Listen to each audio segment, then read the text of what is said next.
Hello, my dear students. In today's video, we're going to discuss all the possible questions from the two stories about flying.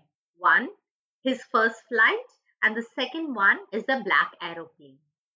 So make sure you watch this video before your exam so that you're well prepared for it and you can ace it. So let's begin. The first question. Why was the young seagull alone on the ledge?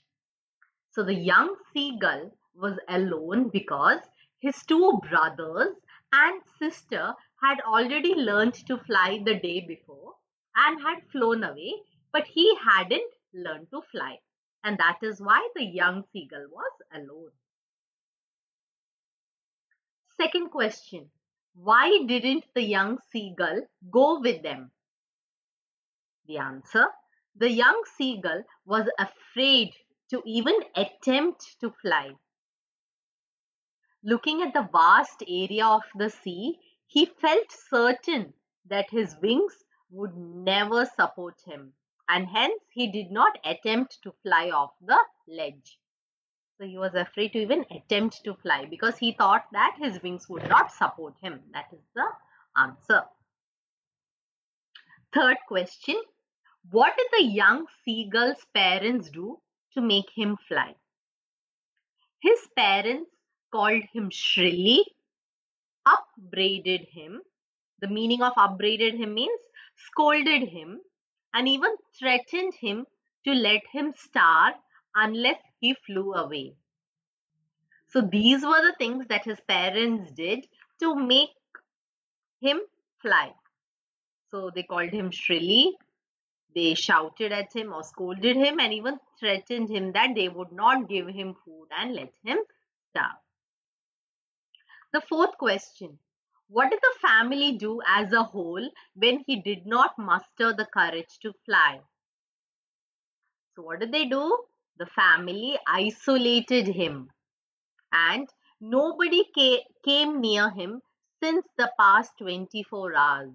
Also, the entire family walked about on the opposite cliff, taunting him for his cowardice. Cowardice means for being a coward.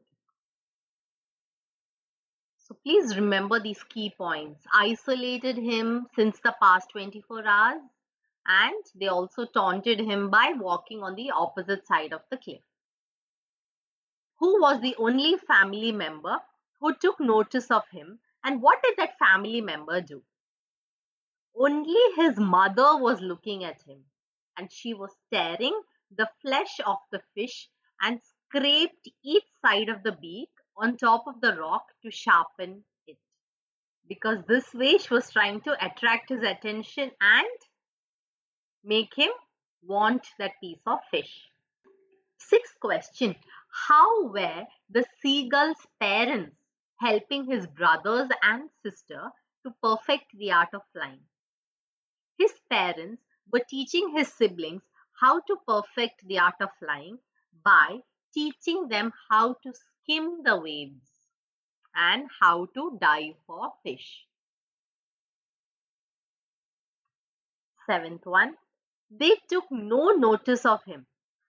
What did the young seagull do to draw the attention of his family members? So when he came to know that they were isolating him and not paying attention, what did he do to grab their attention? The young seagull stepped to the extreme edge of the ledge and stood on one leg with the other leg hidden under his wing. He closed one eye and then the other and pretended to be asleep, but still they took no notice of him. So this is what he did to grab their attention. So he went to the extreme edge of the ledge and he stood on one leg and closed both the eyes and pretended to be asleep. Eighth one. What effect did the sight of food have on the young seagull? The sight of food maddened him as he hadn't eaten since 24 hours and he was ravenous with hunger. Means he was really hungry. Another word is famished. He was begging his mother to bring him some food. Ninth one. Why did the young seagull utter a joyful scream? The young seagull was elated. Elated means happy, because his mother had picked a piece of fish and was flying across to him with it. 10th one. What made the little seagull take the plunge? The young seagull was eagerly waiting for his mother and to eat the piece of fish, and was tapping the rock with his feet because he was very impatient. But when she was right opposite him, she stopped and did not come near him. Maddened with hunger, he dived at the fish and thus took the plunge from the ledge. 11th one. What was his reaction and his family's reaction when he could fly? His mother and father were screaming with joy, and his brothers and sisters too joined him. He was also screaming and dived, soared, curved, and shrieked shrilly. Later, as he floated on the water, his family was screaming, praising him, and they offered him scrapes of dogfish. So, this was the reaction of the family. Everyone was screaming with joy, and his parents and his brothers and sister joined him. The young seagull was screaming, and he dived, soared, and curved and shrieked shrilly, and his family screamed and praised him and also offered him a piece of dogfish. 12th one. What lesson does the story His First Flight teach us? So this is an important question. The lesson or the moral in the story is that success comes only to those who dare or those who are brave. Therefore, one should trust one's ability, and fear, apprehension, or self doubt will not help anyone to attain success. Also, we should have self confidence and the courage to overcome fear. So, this is a very important lesson that we have learned from this story. The 13th question. What can we learn from the young seagull's character? The young seagull's character teaches us that there are some people who need a push or a motivation to succeed and may not be bold enough initially, but it does not mean that they are weak, unworthy, or less capable. So they might need a push, and initially they might not be bold enough. It doesn't mean they are weak or unworthy. So that is the end of this question. Now let's go to the next story. So these are the questions from Black Aeroplane. The first one. In the story, The Black Aeroplane, why was the pilot happy and what was he dreaming about? The pilot was happy because he was alone high up above the sleeping countryside, and he was dreaming about his holiday and was looking forward to being with his family. That is why he was happy. There were two reasons. Second question. Where was he flying to and over which country was he flying? So he was flying back to England where his family lived, and currently he was flying over France. The third question. What risk did the pilot take while flying? This is again an important question. The pilot knew that he could not fly above or over the storm cloud, and also realized that he did not have enough fuel to fly around them to the north or south direction. Since he wanted to get home and eat a hearty breakfast with the family, he decided to take the risk and fly through the storm rather than go back to Paris. Fourth question. How did the clouds look? The clouds looked like black mountains. Sorry, there's been a typing error. Okay. Fifth one. Why does the narrator call the black aeroplane strange? The narrator calls the black aeroplane strange because it suddenly appeared in the dark storm clouds and it was flying ahead of the Dakota aeroplane to guide him through the clouds to safety. And then, as he reached the runway, it disappeared and there was no trace of it anywhere. So first is it suddenly appeared out of the blue in the dark storm clouds, and then once he reached the runway, it disappeared and there was no trace of it. That is why he called the black aeroplane strange.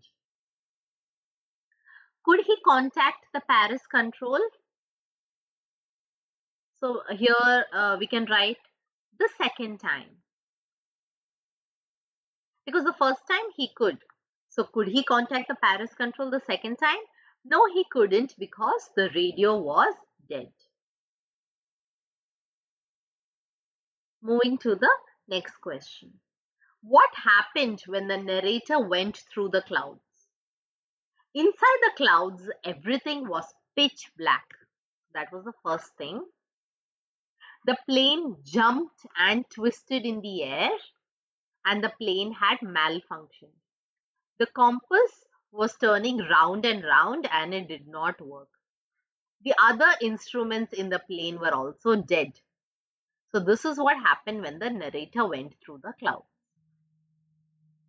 In such a difficult situation, what gave him hope? He saw an aeroplane in the storm which was flying beside him, and he was relieved to see another person in such a dire situation. So, seeing another pilot waving at him in such a disastrous situation, it gave him hope. Ninth one, what did the pilot in the other aeroplane say to him? The pilot in the other aeroplane asked the narrator to follow him as he would guide him through the storm. So he was like a ray of hope for the narrator when he was feeling directionless and helpless. The 10th question. The narrator followed the other aeroplane like A silent lamb, B, an obedient child, C, like a blind follower, or D, a faithful dog. The answer is an obedient child. 11th one. What two options did the narrator have when he encountered the storm clouds? The narrator had two options. Firstly, which was to fly back to Paris and avoid the storm altogether, or the other one was to go through the storm clouds. He decided to go through the storm clouds because he wanted to reach home and spend the holidays with his family. 12th one. Why did the narrator say everything was going well and it was an easy flight? This was mentioned in the beginning of the story. When the narrator passed Paris, everything was going fine. He checked his map and compass and he directed his plane towards England. And he realized that he would reach England just on time for breakfast. So he felt that everything was going well and it was an easy flight. The 13th one. Why was the narrator feeling frightened again? The narrator was feeling anxious again because he had only enough fuel to fly for another 5 to 10 minutes. And he was clueless as to how much longer he would have to fly because he was following the black aeroplane and that aeroplane was guiding him towards safety. The 14th one. Why was the narrator not sorry to walk away from his old Dakota? The narrator was not feeling bad to leave his plane unattended because he had a horrific experience of total radio silence and the plane malfunctioning. So he was happy to land safely. Also, he wanted to inquire in the control center where he was and who was the other pilot who helped him, as he wanted to thank him for saving his life. So these are the reasons why he was not sorry to walk away from his plane. 15th one. When the narrator saw the runway, how did he feel, and did he see the pilot of the other dark aeroplane? The answer is, when the narrator saw the runway, he breathed a sigh of relief that he was safe. But when he turned to look for his friend in the black aeroplane, the sky was empty. The aeroplane was gone and he couldn't find it anywhere. The 16th one. How did the black aeroplane rescue the pilot? The pilot of the black aeroplane waved his hand at the narrator while passing through the storm clouds and gestured the narrator to follow him. After following the black aeroplane for half an hour, the mysterious pilot guided the narrator to a runway, and this way he was rescued. The 17th one. Why did the woman in the control center laugh when the narrator asked her about the other aeroplane? The woman looked at him very strangely and laughed because she said that there were no other aeroplanes flying that day in that storm, and his was the only aeroplane that she could see on the radar. 18th one. Does the story have a conclusive ending as to who helped him in the storm? The answer is, the story ends in a very mysterious note, and the author has left many questions unanswered as to who the pilot was on the strange black aeroplane and who actually helped him to arrive safely without a compass or a radio to help him reach safely. The 19th question. What is the message that the author wants to give through the story? The story gives us the message that we should not lose hope during times of distress and face the situation in a courageous way. If there is determination and we are courageous, then we can go through any difficult situation, and that there is always light at the end of a storm.